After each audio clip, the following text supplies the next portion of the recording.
শেখ, আমরা যদি একটু কোরআন কারিমে দেখে যাই, ওইখানে ইসলামী রাষ্ট্রের বা শাসকদের প্রধান যে কাজগুলি দেয়া আছে কি কি ছিল যদি জানাতেন।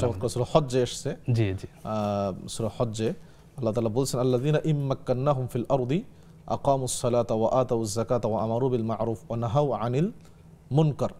আমি যাদেরকে নেতৃত্ব দেই, ক্ষমতার আসনে অধিষ্ঠিত করি, তাদের মৌলিক কাজ হলো 4টি।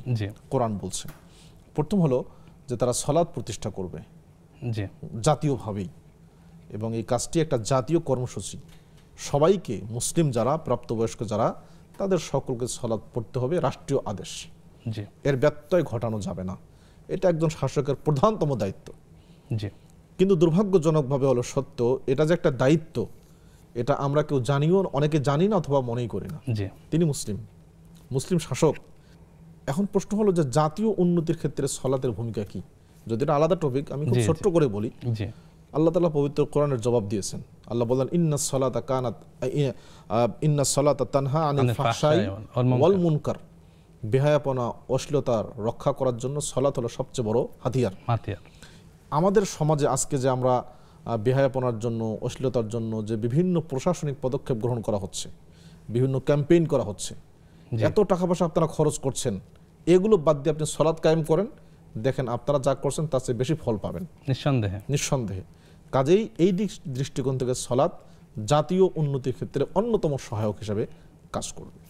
দ্বিতীয়, ওয়া আতাউজ যাকাত। মুসলিম শাসকের দ্বিতীয় দায়িত্ব যাকাতের ব্যবস্থা করবেন তারা রাষ্ট্রীয়ভাবে। আমাদের দেশে শুধুমাত্র একটা যাকাত বোর্ড আছে, কিন্তু সেটা আসলে নাম কাওয়াস্তে কার্যক্রম নেই। দুর্ভাগ্যজনক। আমি বেশ কিছু আগেই একটা জরিপ পড়েছিলাম যে বাংলাদেশে, বেশ কয়েক বছর আগে, বাংলাদেশে যদি প্রকৃতভাবেই যাকাত আদায় করা হয়, তাহলে প্রায় 15,000 কোটি টাকা যাকাত প্রতি বছর আদায় হবে। শুধু সম্পদের যাকাত, আপনার মানে যে ফসল, এটা বাদ দিয়ে শুধু আপনার যে টাকা পয়সা, স্বর্ণরূপা, সেটার যাকাত হবে 15,000 কোটি টাকা। এবং এটা যাকাতের তো নির্দিষ্ট খাত আছে। আপনি রাষ্ট্রের সব কাজে যাকাত ব্যবহার করতে পারবেন, রাস্তাঘাটের জন্য যাকাত ব্যবহার করতে পারবেন না। এটা গরিব মিসকিনের নির্দিষ্ট খাতে ব্যয় করতে হবে। এবং এই যাকাত যদি নিয়মিত আদায় করা হয়, আর গরিবদেরকে যদি ঠিকমতো দেওয়া হয়, পুনর্বাসন করা হয়, আমাদের যারা রুটলেস রাস্তাঘাটে ঢাকা শহরের মতো জায়গায় মানে পড়ে আছে এই ঝড় বৃষ্টির দিনে, এটা আগামী 5 থেকে 7 বছরের মধ্যে বাংলাদেশের কোনো ব্যক্তি ঘরবাড়ি ছাড়া থাকবে না।